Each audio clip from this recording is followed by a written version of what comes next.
Goeiemôre, dit is Dinsdagoggend 13 Mei 2025 en ek groet julle hartlik hier vanaf die walle van die Groot Rivier. Dit voel of dit heeltemal te vroeg is, maar dit voel ook of die winter hier is. Die koeligheid is op ons, om ons en ek dink ons moet onsself voorberei vir 'n lang, koue winter. Climate change. Dis wat hulle sê, dis wat hulle noem, klimaatsverandering. Hulle praat van aardverwarming. En onmiddellik gaan daar 'n klomp dinge deur 'n mens se kop, as jy begin terugkyk na wat die groot klimaatsverandering mense soos Al Gore, John Kerry en hierdie Jaap Snoets, Rita Thunberg kwytraak rondom hoe die aarde gered moet word om die CO2 koolstofdioksied vlakke raak te hoog en dis onveilig vir die mensdom. Dit lei tot ys wat smelt, oseane wat se vlakke lig, wat die laag liggende dele van die wêreld gaan oorstroom. En ons sien hoe Bill Gates van sy kant af poog om die mense te ooreed, om minder beeste aan te hou. In Nederland het dit op 'n stadium wet geword dat boere hulle beeskuddes moes verminder, omdat daar minder CO2 uitgelaat moet word, want dit lei tot aardverwarming. Wel, klimaatsverandering in 'n baie groot mate is 'n natuurlike proses en aardverwarming is ook 'n natuurlike proses en dit gaan gepaard met baie keer is daar 'n verhoging in temperatuur en dan bevind ons weer in 'n dekade of so waar die temperature daal. Ons was nou al in die geskiedenis gewaarsku oor baie verskillende rampe wat sy die wêreld gaan tref. En hier in die 60s was dit dat olie gaan opwees binne in 'n dekade en toe waarsku hulle dat ons in 'n baie koue tydperk gaan inbeweeg, 'n vriestydperk, en toe verander hulle die scenario, die speelboek verander hulle toe na aardverwarming as die nuwe grootste gevaar vir ons. En 3/4 van die mense in die wêreld spring op die bandwagon en almal wil nou bydra om CO2 of koolstofdioksied dan te verminder. Ons sien die pogings om te skakel na groen energie toe. Ons mag nie meer voertuie wat brandstof gebruik nie. Ons moet alles wat van, soos hulle sê, die fossiel brandstowwe moet ons afstand doen. Ons moet dit nie meer gebruik nie. Ons moet oorskakel na groen energie. En ons weet dis nie 'n volhoubare proses nie, althans nie nou nie. En fossiel brandstof bly steeds een van ons mees belangrikste dinge om te onthou. Dit terwyl ons eie regering dan ook 'n ondertekenaar van hierdie groen energie scenario is. Maar terwyl almal waarsku dat hierdie ys by die pole aan die smelt is, en dan neem hulle dramatiese foto's van hoe 'n stuk van hierdie yswal afbreek en in die see inval. Maar niemand kyk regtig daarna nie, want dit is net 'n toneelspel. Want het wetenskaplikes nou uitgevind met 'n groot skok.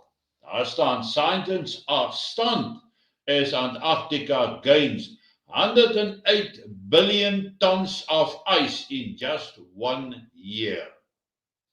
Nou hiermee word die hele aardverwarming teorie gedebunk. Die onbeheerde gesmelt van die ys, die pak ys rondom die pole word hiermee debunk. Want as daar 108 biljoen ton ys oor die afgelope jaar of 2 gevorm is, net by Antarktika, 108 biljoen ton. Weet julle hoeveel ys is dit wat gevorm is in 'n tydperk waar sommige wetenskaplikes vir ons sê, maar aardverwarming gaan tot katastrofiese gevolge vir die mensdom lei. En dan kan 'n mens nie anders as om die vraag te vra, wie het hierdie stories begin? Wie gebruik dit as 'n manier om mense te beheer?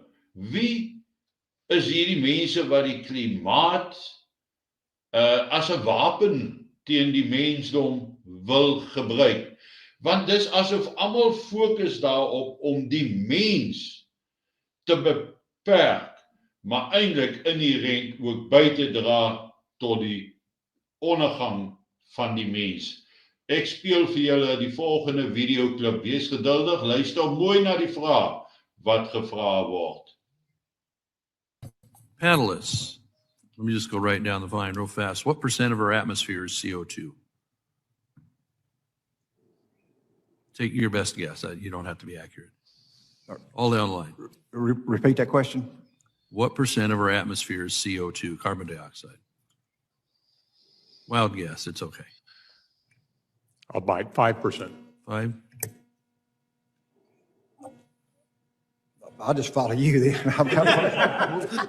We'll go 7. That's my favorite number. I'll see their 5 and suggest that we know that transportation causes 49% of CO2, so that's why we're all working on energy transition. All right. So what number do you think it is? 5. 5? How about you? I didn't hear you, Mr. Dreyer. 7. 7. Did you have one, Mr. Boyd? So we got a 5, 7, This Price is Right. 8. I'm gonna Okay. get the high end. All right. Well, I appreciate that, and I don't mean to put you on ice. I ask a lot of people that because all we hear is climate change, CO2, CO2. I heard a couple of you on the panel saying you're looking to change your vehicles to electric, even though we don't have the electric grid. And me as a farmer, I wouldn't be real happy about running out and replacing $300,000, $500,000, $1 million pieces of equipment because someone wants it to be electric. The answer is 0.04%. Not 1%, not a half of a percent. It's 0.04%. And it's gone up from 0.03 over the last couple decades. This is what we're being all contorted into doing, is this tiny change in CO2. If we get below 0.02, plant life starts dying off. So Nou, daar hoor julle baie duidelik wat hierdie wetenskaplike daar sê. Hy sê almal dryf na elektriese motorkarre terwyl die kragnetwerke nie voldoende krag kan lewer nie. Dit is soos 'n gekke paradys, want die aarde, die atmosfeer wat ons inasem, 0.04% is CO2. En as dit daal na 0.02 toe, sal alle plantlewe op die aarde tot 'n einde kom. Dis asof daar 'n doelbewuste bedryf is om juis 'n katastrofe tot gevolg te hê, om juis dit te skep. Dit sal met al die ander manipulasies, die rookwette waar ons begin glo dat nikotien sleg vir jou, terwyl die teenoorgestelde al hoe meer en meer bewys word dat nikotien is goed vir jou. So word ons nou gedwing om ons lewenstyle aan te pas na dit wat 'n paar ongekose globaliste wil afdwing op die mensdom. Dis asof die mensdom met 'n selfmoordpoging besig is en homself oor die afgrond wil dryf met hierdie sogenaamde CO2 uitlatings wat te hoog is in ons atmosfeer, te gevaarlik raak, dat die aarde te vinnig verwarm, dat daar nie 'n toekoms vir ons nageslag gaan wees nie as gevolg van klimaatsverandering en wat daarmee saamgaan. En tog, dan daardie gedeelte wat dan nou hard en duidelik dit sê. Daar was oor die afgelope jaar tot 2 jaar was daar 108 biljoen ton ys bygekom, meer geraak. Maar ons word vertel dat die aarde gaan oorstroom as gevolg van die ys wat smelt. Hierdie ys wat dan die watervlakke gaan opdryf en dat laag liggende gebiede oorstroom gaan word. En ek dink dat hierdie soort van manipulasie vind ons op baie verskillende vlakke, ook in ons land. Ons glo blindelings wat hierdie elites, globaliste op ons wil afdwing deur middel van die hoofstroom media wat hierdie agenda vasgryp en hardloop. Ons sien wêreldwye betogings oor hierdie aardverwarming, klimaatsverandering, oor die CO2 chaos wat daar heers in die wêreld. En niemand wil na die werklike wetenskaplikes luister nie. En ek is baie bly dat Donald Trump dit as die green energy hoax bestempel. Want dit is hoe ek dit ook sien.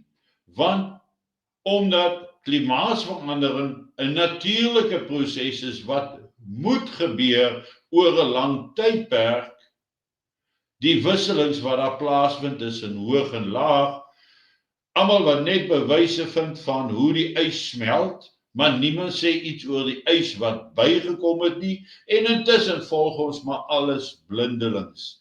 Net so volg ons alles blindelings na wat hoofstroom media vir ons in Suid-Afrika vertel oor die situasie hier. Die feit dat ons regering saam met hierdie agenda van hierdie globaliste werk, sê vir ons dat ons oë en ore moet oophou, dat ons gesonde Godgegewe verstand moet gebruik en analities beginne dink oor die situasies wat so in ons kele afgedwing word. Vir jaar se bo-gemiddelde reënjaar, die feit dat dit laat gekom het, dis nie abnormaal nie. Dit is nie in die normale verloop nie, maar dit het al voorheen gebeur en dit sal nog baie kere in die toekoms ook gebeur. Dis hoekom ons praat van 50, 100 jaar, 200 jaar vloedlyne. Een keer in 100 jaar dan bereik die water 'n sekere vlak wat baie hoër as normaal is en dan wil ons sê dis as gevolg van klimaatsverandering terwyl dit 'n normaliteit is.